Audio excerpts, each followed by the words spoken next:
बिस्मिल्लाहिर्रहमानिर्रहीम अल्लाहुम्मा सल्लि अला मुहम्मद व अला आलि मोहम्मद। अस्सलाम वालेकुम नाज़रीन, मैं हूँ आपका मेज़बान खालिद जमील और आप देख रहे हैं मेरा यूट्यूब चैनल।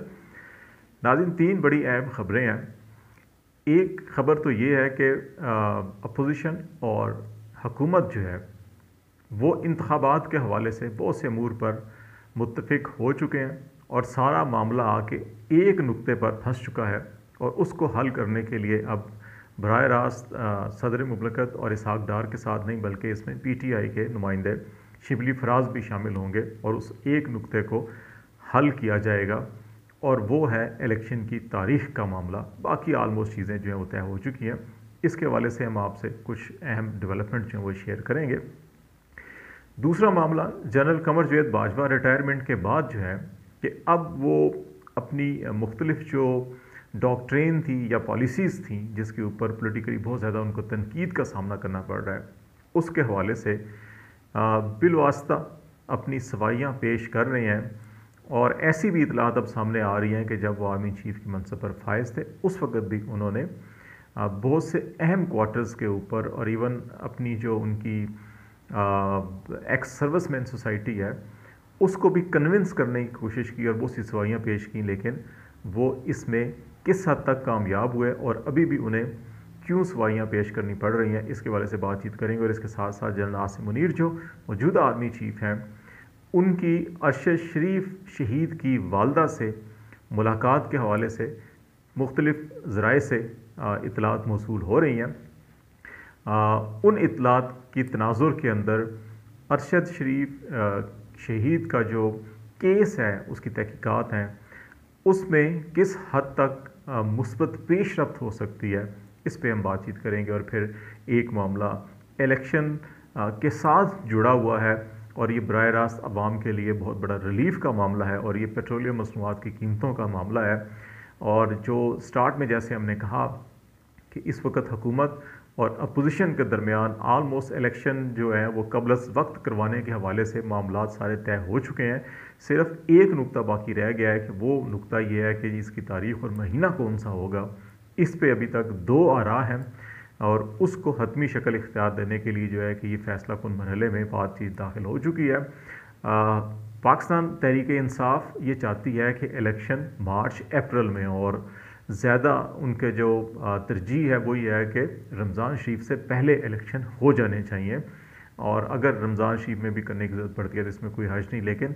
बेहतर है कि रोज़ों से पहले ये इलेक्शन हो और वो महीना मार्च का बनता है। और उस मार्च में इलेक्शन करवाने के लिए यकीनी तौर के ऊपर दिसंबर के एंड तक जो है कि इन असम्बलियों को तहलील करना पड़ेगा। हुकूमती मौक़िफ़ ये है कि इस वक्त पाकिस्तान की जो माशी सूरत हाल है और इसहाक डार साहब इसको इनडायरेक्टली ये तस्लीम कर चुके हैं कि पाकिस्तान डिफ़ॉल्ट कर गया। उनका ये कहना है कि पाकिस्तान के पास सिर्फ 15 दिन की इम्पोर्ट बिल अदा करने के इस वक्त पैसे हैं, इसके अलावा पाकिस्तान के पास पैसे नहीं है। तो ऐसी सूरत में इलेक्शन नहीं हो सकते, तो इसलिए इनको एटलीस्ट 2 या 3 महीने जो है कि डिले किया जाए ताकि मीनवाइल हम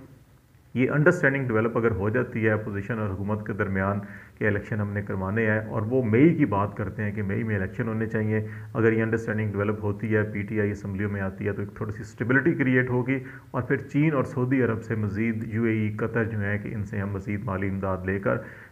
अपनी जो फॉरेन रिज़र्व हैं उनको स्टेबल कर लेंगे और फिर इलेक्शन की तरफ जाएँ तो ज़्यादा बेहतर है। तो अब ये सिर्फ एक नुक्ता बाकी रह गया है। इस सिलसिले में इसहाक डार साहब जो है कि मज़ीद मुलाकातें अभी तवक्को की जा रही है कि वो सदर आरिफ अलवी साहब से करेंगे। और मीनवाइल जो है कि PTI ने शिबली फराज साहब को अपनी तरफ से नुमाइंदा मुकर्रर किया है कि वो डार साहब अगर सदर अलवी साहब के पास आते हैं तो शिबली फराज साहब जो हैं कि वो भी वहाँ पे पहुँच जाएँ और बराह रास्त पैगाम रसानी की बजाय बैठ कर भी बात की जा सकती है। तो इस सिलसिले में एक अहम पेशरफ्त हो रही है। हुकूमत ने अवाम में जाने का भी इस वक्त फ़ैसला कर लिया है। उनका ख्याल है कि मई में जाना चाहिए, लेकिन अगर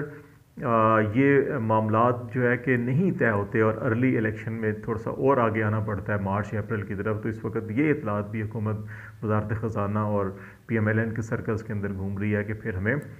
पेट्रोलियम मसनूआत की कीमतों में जो है कि वो एटलीस्ट 40 से 50 रुपये फ़ी लीटर कमी करनी चाहिए कि पिछले कुछ अरसे से मुसलसल कीमतों में इजाफ़ा हुआ है। अब 8 महीने 9 महीने जो इस हुकूमत का दौरे हुकूमत बनता है इसमें कीमतें जो हैं वो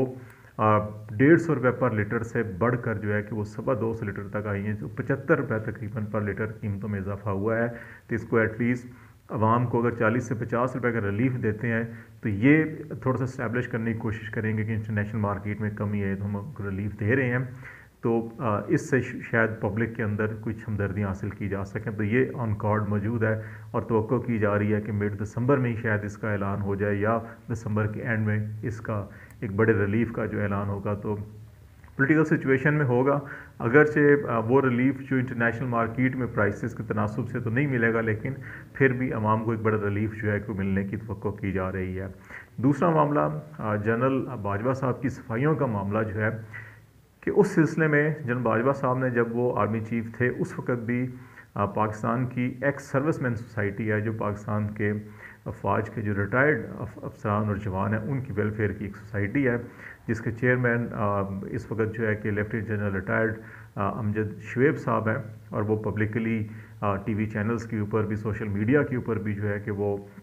अपनी ख़यालात का इजहार करते रहे रजीम चेंज के तनाजुर के अंदर। उनको तहफ़्फ़ुज़ात थे जो जनरल बाजवा की पॉलिसीज़ थे, उस सिलसिले में जनरल बाजवा साहब ने उनको पहले भी GHQ में जो है कि उनको सफाइयाँ पेश की और कहा कि इसमें हमारा कोई हाथ नहीं और सारा का सारा सियासतदानों का किया जा रहा है। लेकिन अभी रिटायरमेंट के बाद क्योंकि जनरल बाजवा साहब भी एक्स सर्विसमैन हो चुके हैं, तो अभी भी वो अपने डायरेक्ट और इनडायरेक्ट जो है कोई राब्ते मुख्तलिफ लोगों से करके ये अपनी सफाइयाँ दे रही हैं कि जी हमारा इसके अंदर कोई लेना देना नहीं था, और ये सारा का सारा मामला जो है कि ये पॉलिटिशियंस का है। लेकिन एक्स सर्विसमैन सोसाइटी ने जनरल बाजवा को जो पैगाम दिया है वो यही है जी कि आपका अगर लेना देना नहीं है तो फिर तहकीकात में रुकावट नहीं होनी चाहिए थी, न अब होनी चाहिए, बल्कि सदर पाकिस्तान ने, जो सुप्रीम कोर्ट ऑफ पाकिस्तान है, उन्होंने चीफ जस्टिस ऑफ पाकिस्तान को ख़त लिखा हुआ है इस सिलसिले में, ताकि तहकीकाती कमीशन बनाया जाए, और अगर इसमें कोई लेना देना नहीं है तो फिर इसमें सपोर्ट करना चाहिए तहकीकाती कमीशन को, ताकि पानी का पानी और दूध का दूध हो। और उस सूरत हाल के अंदर फिर एक्स सर्विसमैन सोसाइटी जो है वो जनरल बाजवा की खुल कर सपोर्ट करेगी, लेकिन जब तक तहकीकात नहीं होती उस वक्त तक जो है जनरल बाजवा की सपोर्ट नहीं की जाएगी। तो ये एक बड़ी अहम डेवलपमेंट सामने आई है। जनरल आसिम मुनीर के हवाले से 2-3 सर्कल से मुख्तलिफ ज़राए से ये ख़बरें आई हैं। जनरल आसिम मुनीर ने आर्मी चीफ़ का मनसब संभालते ही 2-3 बड़े अहम पॉलिसी डिसीजंस ली हैं, ख़ास तौर के ऊपर मीडिया जो मैनेजमेंट है उसके हवाले से उन्होंने ISPR को जो इंस्ट्रक्शंस दी हैं उसमें ये कहा है जी कि उनमें उनकी ज़ाती एक्टिविटीज़ या ज़ाती तशहीर नहीं की जाएगी, बल्कि सिर्फ़ और सिर्फ जो ऑपरेशनल्स मैटर हैं आर्म फोर्सेस के, जहाँ पे मुल्क दुश्मन नासर के खिलाफ कार्रवाइयाँ हैं या दहशत गर्दों के ख़िलाफ़ हैं या बाकी जो मिलिट्री एक्सरसाइज बने हैं, तो उस हवाले से तो जो है ख़बरें दी जाएंगी, लेकिन जो ट्रांसफ़र पोस्टिंग और बाकी जितनी भी हैं इस हिस्से में नहीं ख़बरें दी जाएंगी। तो इसलिए इसमें जो ऑफिशियल जो सर्कल है वो खामोश है, लेकिन जो चाहे वो मिलिट्री सोर्सेज हैं या फैमिली सोर्सेज हैं, उनसे जो इतलात मिली हैं वो कंफर्म ये कर रही हैं कि आसिम मुनीर ने, अरशद शरीफ साहब जो शहीद हैं उनकी वालदा इस वक्त जो है रावलपिंडी में arm forces institute of cardiology में ज़ेर इलाज हैं। वहाँ पर उन्होंने अपने अहल खाना के हमरा जनरल आसिम मुनीर ने जो है विज़िट किया है, और ये अनअनाउंस विज़िट था। इसमें उनके साथ दीगर हाई मिलिट्री हुकाम और उनके भी अहल खाना थे, और इसमें आसिम मुनीर ने जो एक कॉमन चीज़ 3-4 सोर्सेज से जो हमें ख़बर मिली है, कॉमन चीज़ ये है कि जनरल आसिम मुनीर ने ये यकीन दहानी कराई है अरशद शरीफ शहीद की वालदा को कि वो अरशद शरीफ का जो खून है उसको रायगा नहीं जाने देंगे, और उसकी जो तहकीकात हैं वो आज़ादाना और शफाफ होंगी, और जो इसके असल मुल्ज़िम हैं उनको सामने लाया जाएगा, इंसाफ के कटहरे में उनको खड़ा किया जाएगा। इसमें जो खुशाइन बात है वो ये है कि एटलीस्ट हायर लेवल के ऊपर जो है कि ये कंपनसेट करने की कोशिश की गई है, इयादत की गई है, उनकी सेहत का ख्याल रखा जा रहा है, फैसिलिटेट किया जा रहा है, उनके फैमिली मेम्बर्स ने मुख्तलिफ सवालात किए, उनके भी तहम्मुल के साथ जवाब दिए गए हैं। लेकिन जो खुशाइन पहलू है वो ये है कि हमें इसकी तहकीकात आज़ादाना और शफाफ तहकीकात होनी चाहिए, और इसमें तमाम पहलू इसके, सिर्फ ये नहीं कि कीनिया में कौन मेज़बान थे, वहाँ पे गन किसके हाथ में थी, फायर किसने किया, फैसिलिटेट किसने किया, बल्कि उसके पीछे हमें इन मुहर्रकात को देखना होगा कि पाकिस्तान के अंदर से क्यों उस अरशद शरीफ को मजबूर किया गया कि वो पाकिस्तान को छोड़ें और यहाँ से जाएं। और फिर अभी तक जो है कि वो अनासर जिन्होंने FIR दर्ज की वो فیکٹ فائنڈنگ کمیٹی کے سامنے پیش نہیں ہوئے، کیا جے آئی ٹی کے سامنے وہ پیش ہوں گے یا نہیں پیش ہوں گے، اور پھر ارشد شریف کے گھر جو افسران گئے تھے جو ان کی والدہ کے مطابق جنہوں نے دھمکیاں دی، جن کو نامزد کیا گیا اس درخواست کے اندر، تو یہ سارے پہلو بھی جو ہے کہ بغیر تحقیقات کے اس سے پہلے کسی نتیجے پہ پہنچنا جو ہے میرا خیال ہے کہ یہ قبل از وقت ہوگا۔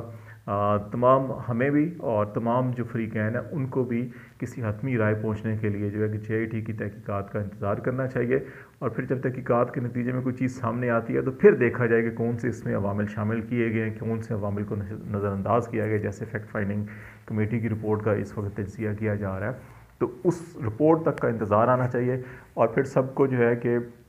عدالت کے پیچھے کھڑا ہونا چاہیے، اور چیف جسٹس آف پاکستان سے ڈیمانڈ کرنی چاہیے کہ حقیقی جو اس کے ملزم اور مجرم ہیں ان کو جو ہے قانون کی گرفت سے نہیں بچنا چاہیے۔ تو لیٹس سی جو بھی ڈیولپمنٹ ہوتی رہیں گی آپ کو اپڈیٹ کریں گے۔ فی الحال خالد جمیل کو اجازت دیجیے، اللہ حافظ۔